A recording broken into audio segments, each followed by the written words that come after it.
L'expression saint, saint, saint apparaît 2 fois dans la Bible, une fois dans l'Ancien Testament et une fois dans le Nouveau Testament. Isaïe 6, 3,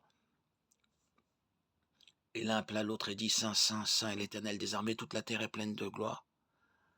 Apocalypse 4, 8, et les 4 êtres vivants ayant chacun 6 ailes sont pleins de yeux tout autour et au-dedans et jour et nuit, ils ne cessent de dire saint, saint, saint est le Seigneur, Dieu Tout-Puissant, qui était, qui est, qui vient. Les 2 fois l'expression est prononcée ou chantée par des créatures célestes.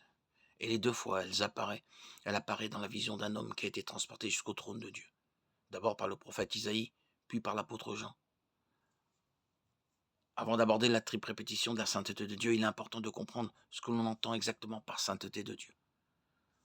La sainteté de Dieu est l'attribut le plus difficile à expliquer de tous, en partie parce qu'il s'agit de l'un de ses attributs essentiels, qui n'est pas partagé, de manière inhérente, par l'homme. Nous sommes créés à l'image de Dieu et nous pouvons partager nombre de ses attributs dans une bien moindre mesure, bien sûr. L'amour, la miséricorde, la fidélité. Mais certains des attributs de Dieu, comme l'omniprésence, l'omniscience et l'omnipotence, ne seront jamais partagés par les êtres créés.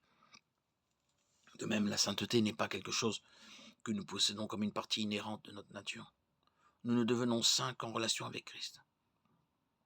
C'est une sainteté imputée. C'est seulement en Christ que nous devenons justice de Dieu. 2 Corinthiens 5, 21. La sainteté de Dieu est ce qui le sépare de tous les autres êtres, ce qui le rend séparé et distinct de tout le reste. La sainteté de Dieu est plus que simplement sa perfection ou sa pureté sans péché. Elle est l'essence de son autreté, de sa transcendance. La sainteté de Dieu incarne le mystère de sa grandeur et nous pousse à le contempler avec émerveillement, alors que nous commençons à comprendre, ne serait-ce qu'un peu, de sa majesté. Ésaïe a été un témoin direct de la sainteté de Dieu dans sa vision décrite dans Ésaïe 6. Même si Ésaïe était un prophète de Dieu et un homme juste, sa réaction à la vision de la sainteté de Dieu a été de prendre conscience de sa propre nature pécheresse et de désespérer pour sa vie. Ésaïe 6, 5. Même les anges qui criaient « Saint, Saint, Saint est l'Éternel des armées » se couvraient le visage et les pieds de 4 de leurs 6 ailes.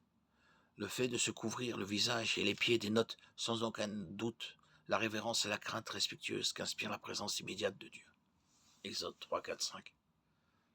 Les séraphins se tenaient couverts, comme s'ils se cachaient autant que possible, en reconnaissance de leur indignité en présence du Saint.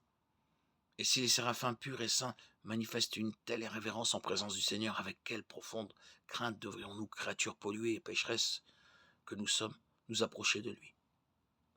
La révérence manifestée envers Dieu par les anges devrait nous rappeler notre propre présomption lorsque nous nous précipitons, sans réfléchir, sans révérence en sa présence, comme nous le faisons souvent parce que nous ne comprenons pas sa sainteté.